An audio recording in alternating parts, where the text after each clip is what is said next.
Many years ago, there was a young fellow. He was in his early 40s, and he was very, very ill. And the doctor said to his wife that we are afraid to operate because he could die on the table. It's very, very sensitive, very sensitive. His life is holding on precariously. So the doctor said, you got to go to a higher authority. You got to go to a higher authority and see if that other higher authority says that I can operate, then I'll operate. Otherwise, I can't.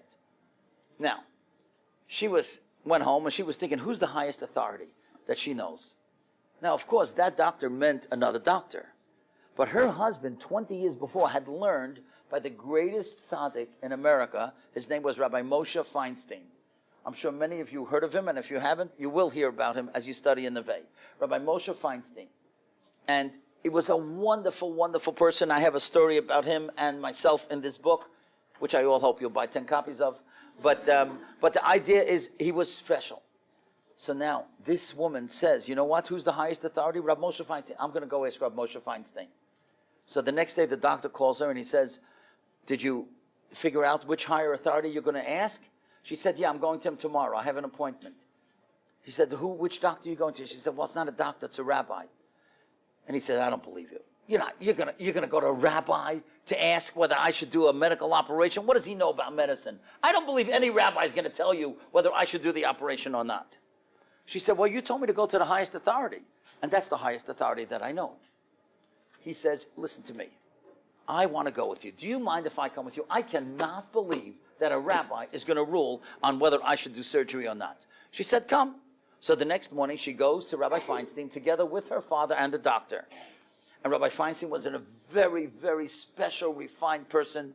And he welcomes the doctor and he asks all kinds of questions. And finally, he turns to the lady and he said, you told me that your husband studied in my yeshiva 20 years ago. I'm trying to remember what he looked like. Do you by any chance have a picture of what he looked like 20 years ago? She says, Rabbi, it just turns out that I happen to have a picture of what he looked like as a young man. And she takes out the picture, she shows it to Rabbi Moshe, and Rabbi Moshe recognizes the face and he starts crying. He starts crying because now he knows who this kid is. He's a man now in his 40s with children and a wife, and he's gonna die. And Rabbi Moshe, listen to what he says. He says, and he says to the doctor, you can do the operation. First of all, the doctor, when he saw the rabbi cry, he turns to the woman and he says, now I understand why that rabbi can make a decision like this. Because any rabbi who can cry about a student that he had 20 years ago, God's going to give him the right idea to make the right decision. So Rabbi Moshe says, let him do the operation. Do the operation. However, the gentleman should be makabel. That means he should undertake something special. And that is, that every time he says a bracha, he should say it out loud. Why? So people should be able to say, you know what this word is, amen. And he should have other people say blessings out loud to him, so he should be able to answer amen. And they looked at him, why? Like, what's amen? What's so special? Listen to what he said. It's hard to believe. Okay? Does anybody know a numerical value? How much is aleph equal? 1. How much is mem equal? 40. Okay. And nun? 50 equals how much? 91. Okay, now watch this. Moshe Feinstein said that the word malach, which means angel, it's also equal to 91. You can believe me. 40, 30, 1, and 20. It's also 91. He says every time when you say a bracha out loud, you create an angel. And those angels are going to protect this gentleman. So if your husband is willing to undertake that commitment, that he's going to say blessings out loud, he's going to create these angels.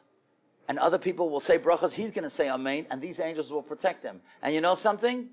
He undertook it, and he lived another 6 years. And you know why I told you this story? Because every time I speak, I try to drink. I'm just been waiting to make this bracha for you. That's why I didn't want you to take away the coffee. So I'm going to say a bracha out loud. We'll all say amen. We're all going to create holy malachim here in Hanof, and it'll protect all of us. Baruch atah Adonai Eloheinu melech haolam, she'akol niyeh b'dvaroi. Amen.